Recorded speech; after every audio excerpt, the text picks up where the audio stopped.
Here at Able Skills, we take the safety of our students very seriously. So as you see on entry to the unit, okay, there'll be safety notifications, gloves, wipes, masks, sanitizer, which every student will take. And there's also information on risk assessment, which all students must sign, okay, so they understand the dangers of COVID-19. Once your students are brought into the centre, as you can see, space, student working, space, student working, so we can always maintain the 2 metres distance.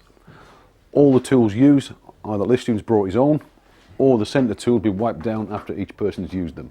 The toilets, got a big sign on the door, 1 in, 1 out policy.